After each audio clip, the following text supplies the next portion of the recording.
నేను సరదాగా అలా బయటకు వెళ్ళానండి. బయటకు వెళ్ళే దారిలో నాకు చికెన్ పకోడీ షాప్ కనిపించింది.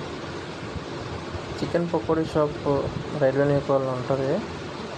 అది సర్కిల్ దాటిన తర్వాత రైట్ సైడ్లో తగులుతుందండి.